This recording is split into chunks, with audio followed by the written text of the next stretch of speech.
नमस्कार साथियों। क्या आपने जीवन में कई बार ऐसा महसूस किया है कि कुछ परिस्थितियां आपकी जिंदगी में आई जो सकारात्मक नहीं थी, लेकिन यदि हम उसे ठीक से हैंडल नहीं कर पाए तो चीजें और बिगड़ गई। क्या आप जानना चाहेंगे कि इसको हमें किस तरह से हम लर्न कर सकते हैं, सीख सकते हैं? तो आपको एक कहानी के माध्यम से अपने मैं संदेश आप तक पहुंचाना चाहूंगा। एक गांव में एक आदमी जिसके पास एक गधा था, उसने उस गधे को कहीं पेड़ के वहां बांध रखा था, किसी खेत के पास में। ऐसा कहते हैं कि कोई शैतान आया और उसने, शैतान मतलब एक काल्पनिक पात्र कह सकते हैं, तो एक शैतान आया और उसने उस गधे को खोल दिया। गधा खुलने के बाद उस पास वाले खेत में चला गया और उसने पूरी रात में सारी फसल को तबाह कर दिया, खराब कर दिया। तो जो खेत वाला व्यक्ति था, उसकी पत्नी ने जब सुबह गधे को देखा, उसने सारी फसल खराब कर दी है, गुस्से में आकर उस लेडी ने कुछ भी नहीं सोचा, सबसे पहले उस गधे को इतना मारा कि वो गधा मर गया। जब गधे के मालिक को यह मालूम पड़ा कि मेरा गधा मर गया है, किसी ने इसकी पिटाई की है, उसको बहुत गुस्सा आया और वो खेत पे गया और उसने उस लेडी की हत्या कर दी। अब इस लेडी के मरने पर इसके पति को गुस्सा आया कि किसी व्यक्ति ने मेरी पत्नी की हत्या कर दी, तो उसने गुस्से में जाकर आव देखा न ताव और उस गधे के मालिक की हत्या कर दी। अब गधे वाला जो व्यक्ति था, उसकी पत्नी को मालूम पड़ा कि ऐसा हुआ है, तो उसने अपने बच्चों को, लड़कों को कहा कि जाओ और उस किसान के घर में आग लगा दो, उस किसान को भी मार दो। तो बच्चे उसके गुस्से में गए और उस किसान के घर में आग लगा दी। वो ये निश्चिंत होकर आ गए कि शायद किसान मर गया है, लेकिन वो किसान जिंदा रह गया, बच गया।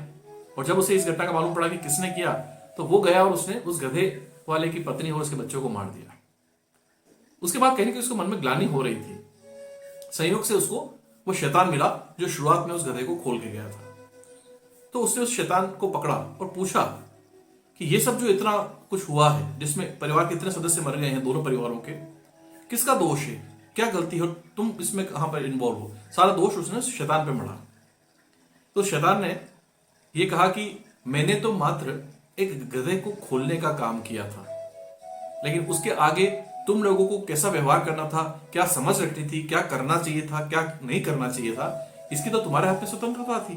तो तुम लोगों ने अपने ही नासमझी के कारण से ये सब किया है, तो इसका जो दोष है या इसका जो सारा जिम्मेदारी है वो तुम लोगों की ही बनती है। क्या आपको नहीं लगता दोस्तों कि कई बार जब परिस्थितियां हमारे प्रतिकूल होती हैं, किसी व्यक्ति के कारण से, किसी स्थिति के कारण से, तो तत्काल हमारे दिमाग में कुछ एक रिएक्शन आता है और एक ये लर्निंग सिखाई जाती है कि आपको उस समय रिएक्शन नहीं देना है, आपको रेस्पॉन्स देना है। आप कुछ सेकंड, कुछ मिनट का पॉज लीजिए, विचार कीजिए और फिर जो एक मैच्योर बिहेवियर हो सकता है उसकी तरह से आप अपनी बात को रखें, अपने उस कर्म को करें। आप पाएंगे कि ज्यादातर केसेस में आप अच्छे से हैंडल कर लेंगे। कुछ केसेस में हो सकता है फिर भी हमें दिक्कत आए। उम्मीद है दोस्तों, एक कहानी छोटी सी थी लेकिन मैसेज बहुत बड़ा था। और कहानी आपको पसंद आती है तो इसे लाइक कीजिएगा।